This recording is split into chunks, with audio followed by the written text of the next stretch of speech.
Bonjour tout le monde, me voici pour une nouvelle vidéo, cette fois-ci pour vous parler de cette nouvelle lune qui nous vient du 13 avril.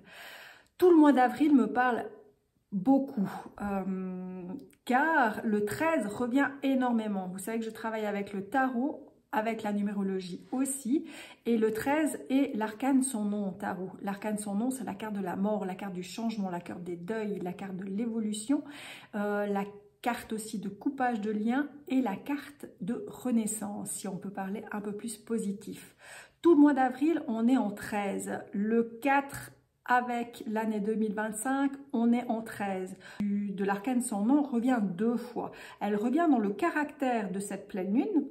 Donc vraiment un caractère intérieur de cette pleine lune, on est en plein 13 et le caractère pour nous en fait nous invite aussi à être comme ça à l'extérieur. C'est pour ça que j'ai l'impression que ça va couper des liens, ça va vraiment renforcer en fait nos choix, nos pouvoirs de décision, car vraiment il y a certaines cartes, je vais vous les expliquer une après les autres, mais certaines cartes reviennent vraiment avec un fort caractère et vraiment ce besoin en fait de changement et d'évolution. Je vais comparer direct avec le 13, voilà, l'arcane sans nom. Donc, je vous l'ai dit, l'arcane sans nom, on le voit, hein, c'est vraiment le coupage de liens. On est des fois dans des labyrinthes de changement où on ne sait pas trop aller, ou même, pour moi, ce sera plus au niveau aussi karmique. C'est pour ça que je le dis aussi un peu plus fort en karmique, parce que le chiffre 22 revient souvent. Le chiffre 22 est vraiment une carte de forte... comment vous dire ça, de forte énergie karmique qui nous permet en fait d'évoluer, qui nous permet aussi de choisir et de s'ancrer dans ses choix. Et le 13, la pleine lune, elle va être à 2h22. Alors moi je suis en Suisse, je regarde toujours le cadrage au niveau parisien, mais ça me parle énormément avec ce chiffre 22 qui revient. Le 2, on est avec l'impératrice. Je ne sais pas si je me trompe là. Attendez 2 secondes. Vous savez, des fois, mais je ne veux pas vous dire de bêtises. Je veux juste prendre... Ouais, c'est bien ce que je pensais, je me trompe. Le 2, on est avec l'impératrice. Il revient 3 fois. Ça fait aussi le 6. Mais après, on peut partir loin. Je peux vraiment aller loin dans tout ça. Mais je remarque quand même que le 2 invite vraiment à sortir ce qu'on a à l'intérieur. Et ce qu'on a à l'intérieur, bah, ça peut être des choses vécues à l'ancienne, de cette vie, des autres vies, hein, tout dépend de vos croyances. Mais là, vraiment, le 13, pour moi, invite vraiment dans ce nettoyage en profondeur des choses vécues, autant dans notre mental, hein, que ce soit nos schémas de pensée, que ce soit aussi des fois des réflexions qu'on reçoit et que ça nous fait revenir en arrière. Donc c'est toujours un petit peu revenir dans le passé. Et là, ça nous vient vraiment, je vais juste changer, parce qu'à chaque fois que je bouge la table, j'ai l'impression que la vidéo bouge. Mon appui est là. Voilà, 2 secondes. Voilà, je pense que ça ira mieux, je serai moins dérangée, je vous voyais bouger. Alors le 13, vraiment, ce sera vraiment dans ce côté-là d'élimination, de couper les liens et de déstructurer ce qui a d'ancien. Et je pense que la nouvelle lune sera encore plus forte avec un bel équilibrage. Mais pour l'instant, on parle que de la pleine lune. Donc le 13, voilà, on est vraiment réinvité. Elle a un caractère vraiment à débroussailler, à nettoyer, à dépurger, j'aurais envie de dire, à alléger et à nous permettre vraiment de nous sentir aussi beaucoup plus légers pour un avenir aussi moins labyrinthe, moins coriace et en fait à éliminer tout ce qui nous n'est plus utile à l'heure actuelle. Alors, pour certains, ça va être certaines choses, pour d'autres, ça va être d'autres. Vraiment regardez par rapport à vous ce que vous ressentez. Examinez, moi j'aime bien aussi examiner la semaine de pleine lune et de nouvelle lune. J'aime bien examiner en fait ce qui se passe à l'intérieur de moi, que ce soit en pensée, mes émotions, mes lourdeurs physiques. Il y a des choses qui peuvent se réveiller. Parce que là, avec l'arcane sans nom, on parle aussi des os. Hein. C'est vraiment un nettoyage au niveau profondeur. Donc profitant au niveau des os, de la musculature, de tout ce qui est j'arrive jamais à dire ce nom, transgénérationnel. Ça parle aussi énormément de toute la structure familiale, toute la structure aussi qu'on a incorporée, qu'on s'est implanté, ou même des idées qu'on s'est implantées, qu'on a voulu faire, qu'on s'est gardé avec des valeurs, puis maintenant, bah, les valeurs doivent changer, on doit évoluer, on doit voir aussi les choses autrement, et c'est vraiment important, et cette pleine lune va venir vraiment pour désamorcer. J'ai vraiment l'impression que cette pleine lune sera pour désamorcer, pour nettoyer, pour créer de la liberté, et que la nouvelle lune va être encore beaucoup plus coriace, mais pour permettre en fait d'équilibrer tout ça, parce que l'arcane, son nom revient aussi 2 fois, mais dans des emplacements encore beaucoup plus particuliers. Donc là, vraiment la nouvelle lune, on sera en 13. Mois d'avril, je rappelle que le mois d'avril, bah, c'est l'empereur dans le tirage tarot. L'empereur amène vraiment à être chef d'entreprise, à être un peu dans l'individualité aussi, dans le sens d'être vraiment le porte-parole, le chef, celui qui donne les ordres, celui qui dirige, celui qui manie en fait sa vie, parce que c'est lui le chef en fait. L'empereur, c'est vraiment ce personnage aussi qui réussit sa vie, qui a fait des choix, qui a suffisamment travaillé aussi pour profiter, pour avoir une position suffisamment assise dans son comportement, dans ses décisions. Donc c'est vraiment le chef d'orchestre, c'est vraiment le chef d'entreprise qui dirige, qui manie et qui sait exactement où il va. Et grâce à tout ça, eh ben, il peut en profiter. Il peut vraiment avoir cette position, justement, comme je vous l'ai dit, assise, parce qu'il est sûr de lui, il sait où il va et il a envie en fait de faire ses choix comme lui, il l'entend. Donc, ça me montre beaucoup que le mois d'avril et cette pleine lune, avec cet arcane sans nom, c'est vraiment choisir. C'est peut-être débrouiller, ça y est, un petit peu son chemin de vie, son pouvoir de décision, ses choix, pour aller de l'avant avec un peu plus de sécurité et avec beaucoup plus de décision. Pour moi, ça vient comme ça. L'ermite, on est en 2025, je rappelle, l'ermite, c'est une source sûre. C'est quelqu'un... C'est un personnage déjà qui a de l'expérience, qui sait se calmer, qui n'est pas non plus tout le temps dans la précipitation pour faire ses choix. Là, je vais directement avec cette pleine lune. Et du coup, il va vraiment aller à l'essentiel en prenant son temps. Il ne va pas aller trop vite. Il met vraiment, c'est un peu la lenteur, il met vraiment un pas après l'autre, en fait, pour choisir. Et là, avec ces 3 cartes, je vais vous les mettre directement comme ça. Avec les 3 cartes ici, moi ça me montre en fait que l'ermite va prendre du temps. Dans l'élaboration de son programme de vie, dans ses choix, dans sa direction, dans son entreprise de vie, parce que la vie c'est ça, c'est des choix, c'est des envies, on prend un chemin, on prend un autre, et à un moment donné, il faut débroussailler ce chemin pour aller directement vers ce qu'on veut.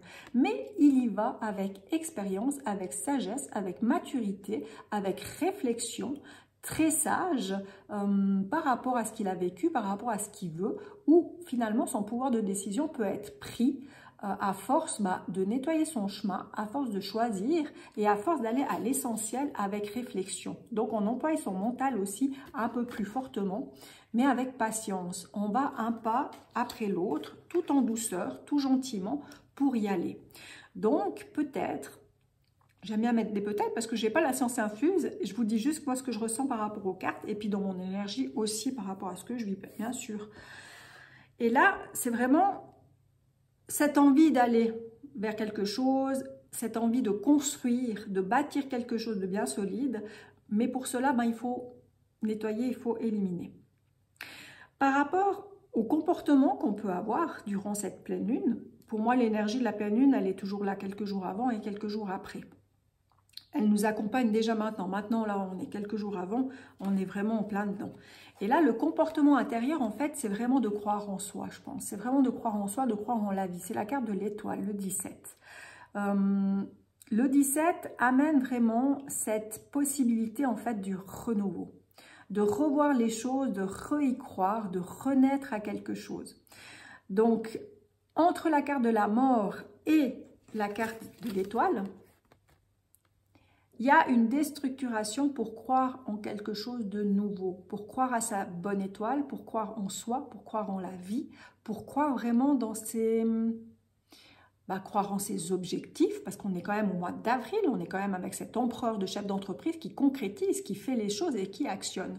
Donc de croire vraiment en soi, de croire en votre propre pouvoir, de croire en vos possibilités, de croire aussi à votre façon d'agir, qu'elle a un but, qu'elle a une envie, qu'elle a quelque chose à créer, et d'être vraiment dans cet espoir de penser vraiment que vous êtes sous la bonne étoile, que vous êtes vraiment protégé et que vous pouvez y aller. Et que vous pouvez y aller justement entre désamorcer ce qui ne vous plaît plus, lâcher, vider, éloignez-vous de ce qui ne vous plaît plus, osez dire non, osez nettoyer aussi, osez changer. C'est vraiment ça, osez changer et osez croire que le changement va vous aboutir à quelque chose. Donc cette pleine lune, elle a en elle, dans le comportement, et un comportement que l'on peut et qu'on peut ressentir et qu'on peut aussi en profiter, de se diriger en fait vers quelque chose de nouveau et d'avoir beaucoup plus de sécurité et de confiance en soi. Moi, c'est beaucoup ça qui me vient. Et ensuite, dans le comportement extérieur, on a de nouveau l'arcane sans nom qui vient. De nouveau, donc elle vient 2 fois. Elle vient dans la position du caractère de la pleine lune et elle vient dans la position aussi du comportement qu'on aura au niveau extérieur. Donc, soyez pas étonnés que cette semaine, voire la semaine prochaine, j'aurais presque envie de dire que tout part en couille, mais qui peut avoir peut-être des difficultés. Peut-être ça fait déjà un moment donné que vous l'avez ressenti, mais qui peut avoir des coupages de liens, qui peut avoir des... Vous avez projeté quelque chose, vous avez envie de quelque chose, bon, ça loupe, ça rate. Quelque chose vient autrement.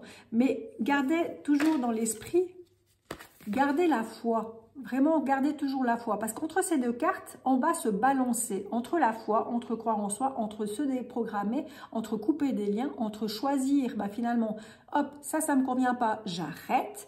Et quand on arrête quelque chose, ça demande vraiment de la volonté, ça demande de l'énergie, ça demande de la conviction, ça demande de la confiance en soi pour réussir à avancer dans ses choix. Donc, on sera vraiment emprunté un peu dans ces 2 cartes. Voilà, quelque chose ne se passe pas correctement comme vous avez envie, comme vous le pensez, gardez foi encore en vous et gardez vraiment cette énergie de croyance, de nouvelle étoile, de renaissance.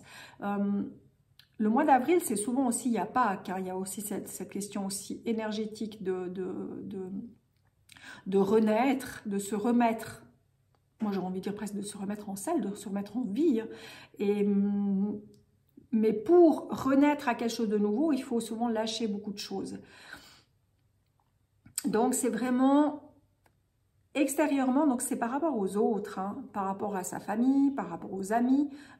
Il y a des choses à casser, il y a des choses à arrêter, il y a des choses vraiment à recommencer autrement, avec une nouvelle vision, avec une nouvelle façon de faire, parce qu'on est dans l'action. Le mois d'avril, le 4, c'est vraiment action. Possibilité, création aussi. Je dis création parce que la carte aussi, là, elle vient dans mon tirage. En fait, j'ai fait plein de calculs. Je ne vais pas tout vous expliquer, ce serait trop long. Ce n'est pas forcément le but.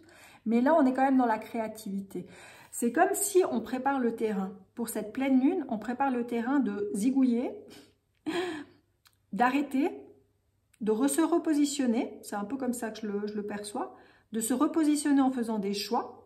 D'aller lentement et sûrement pour avoir cette sécurité, de plus aller dans le sens de non-réflexion, de j'avance, je fais ce que je veux, mais en fait je réfléchis jamais à vraiment quel est le but là-dedans et puis où je vais.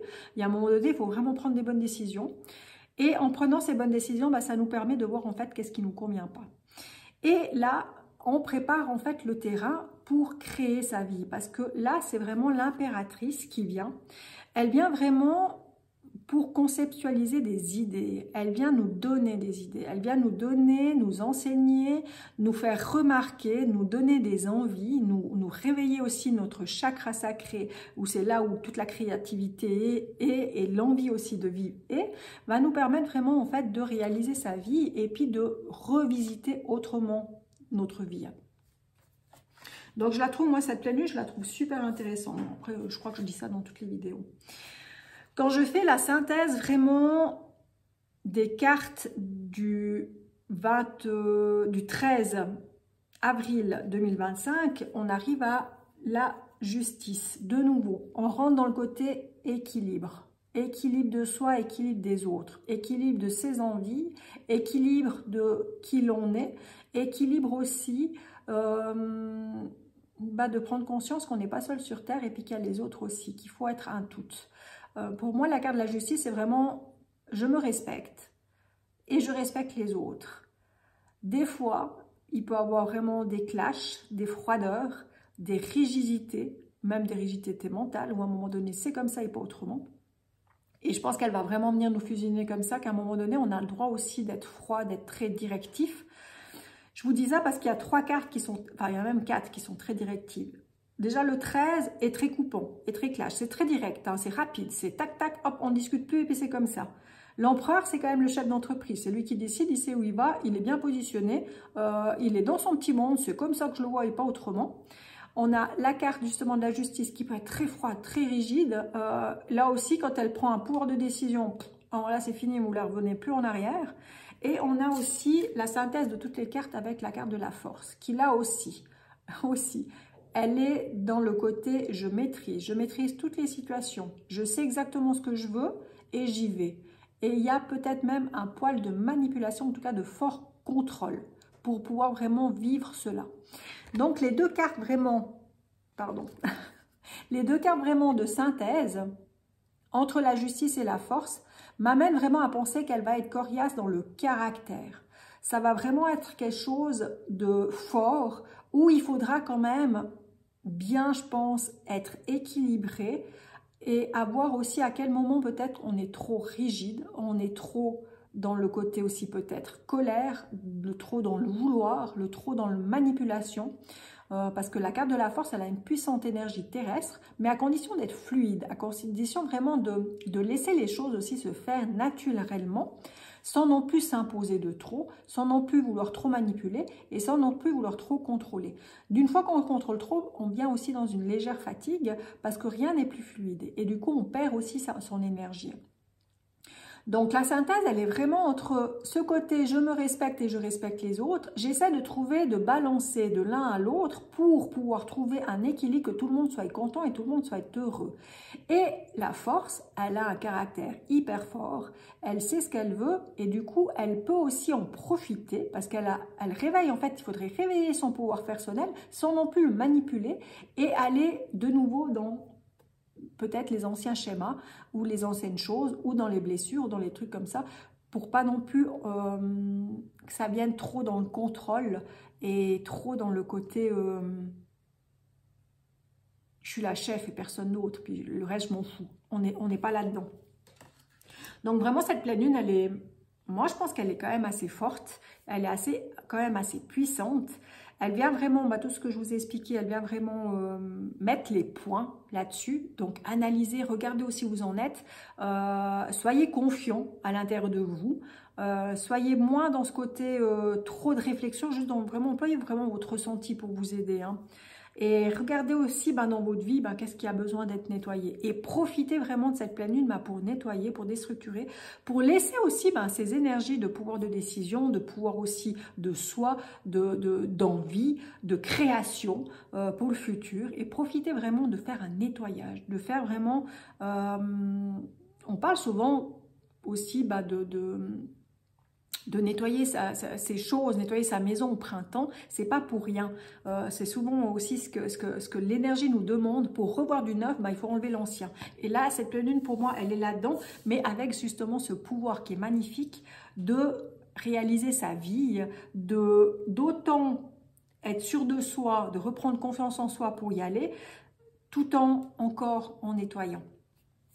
Voilà pour cette pleine lune. Cette pleine lune, mois d'avril, j'ai vraiment envie en fait de faire 2 soins. Donc là, je vais faire un soin pour cette pleine lune et j'en ferai un aussi à la nouvelle lune parce qu'elle sera vraiment dans l'équilibre. Il y a vraiment tout est aligné, tout sera aligné pour, avec vraiment le nombre maître aussi 22. Mais je vous expliquerai ça dans une nouvelle vidéo. Donc là, je vous propose le 13 avril, le dimanche. Je ferai sûrement ce soin dimanche soir, je pense vers les 20 h. Où je vais vous offrir la possibilité, en fait, d'être aligné dans ces changements, dans ces deuils. En fait, tout ce que je vous ai dit, je vais m'aligner à ça, à cette énergie. Je vais m'aligner à la pleine lune pour vraiment me centrer sur son énergie de deuil, de faire ses deuils, d'éliminer, de nettoyer aussi notre corps physique de tout ce qui est karmique, de nettoyer notre corps physique de tout ce qui est ancien, de tout ce qui n'a plus lieu d'être, de permettre aussi à cette énergie, une fois que le nettoyage est fait, de revenir dans son être avec patience et avec structure, avec vraiment pouvoir de décision. Je vais travailler sûrement sur beaucoup de gens, sur le chakra racine et le chakra sacré, qui est vraiment l'élément de base pour moi d'être ancré dans la vie, d'être bien présent pour pouvoir en fait vivre sa vie en étant confiant et en étant serein. En fait, je vais vraiment employer la confiance en soi. Je vais employer aussi l'espoir, donc la connexion protectrice de nos petits guides qui va vraiment venir nous enrober et nous permettre aussi de se recentrer sur soi et de se sentir bien.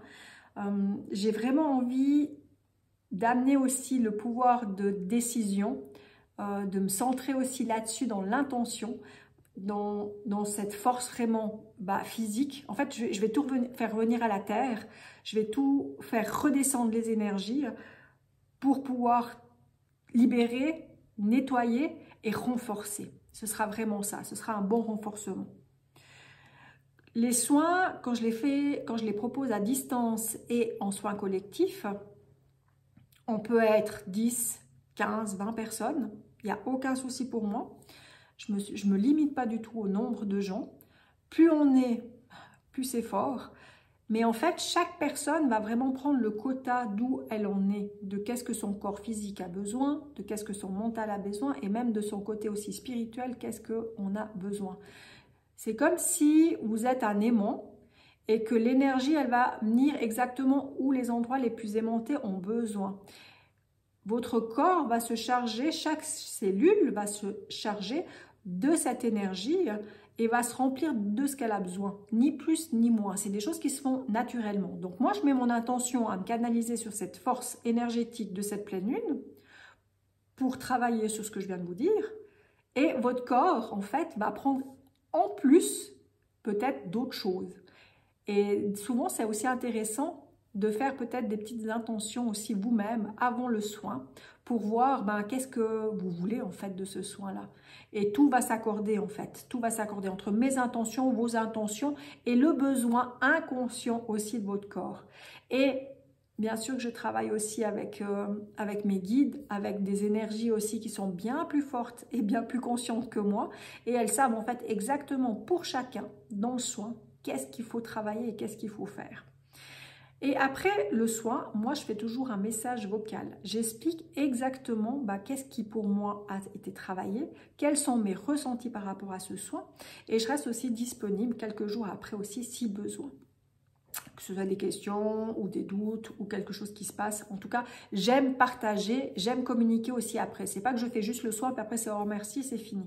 Non, moi j'aime vraiment cette collaboration parce qu'on est tous ensemble et on a besoin aussi d'échanger. Et moi j'adore aussi échanger parce que ça me permet aussi moi de comprendre encore plus à chaque personne qu'est-ce qui se passe. Mes soins sont pas toujours agréables non plus. Je crois qu'à l'heure actuelle, en tout cas pour mes soins, les autres je ne sais pas, mais pour mes soins, je remarque que quand on fait un soin, c'est pas toujours, toujours rose, on va dire, toujours agréable. Je crois qu'il faut arrêter de croire que quand on fait des soins énergétiques, qu'on devrait se sentir toujours en apesanteur et dans l'amour. Des fois, là, on parle de déstructurer, on parle quand même de deuil, on parle quand même de changement. Donc, ça peut venir aussi vous bousculer et ça peut venir travailler fortement dans des positionnements au corps physique aussi pas toujours agréables. Et ça, j'aime bien aussi toujours le dire et toujours le formuler pour que vous soyez conscient. Ne pensez pas quand on fait des soins énergétiques que c'est toujours du beau et du rose. Des fois, ça vient vraiment travailler, mais c'est le but. Et là, cette pleine lune, elle est vraiment dans le fait, hop, maintenant vous bossez sur vous, vous y allez, vous allez changer. Et j'ai vraiment envie de faire ce soin par rapport à ça. Je vous mettrai en lien dans les commentaires comment finalement s'inscrire à ce soin. Et soyez le bienvenu. Vous aurez jusqu'à, je pense que dimanche 18 h pour vous inscrire. Voilà, soyons larges. En tout cas, j'espère que cette pleine lune vous aidera dans ce que vous avez besoin. J'espère que vous profitez de votre mois d'avril et je vous dis à tout bientôt. Une belle journée.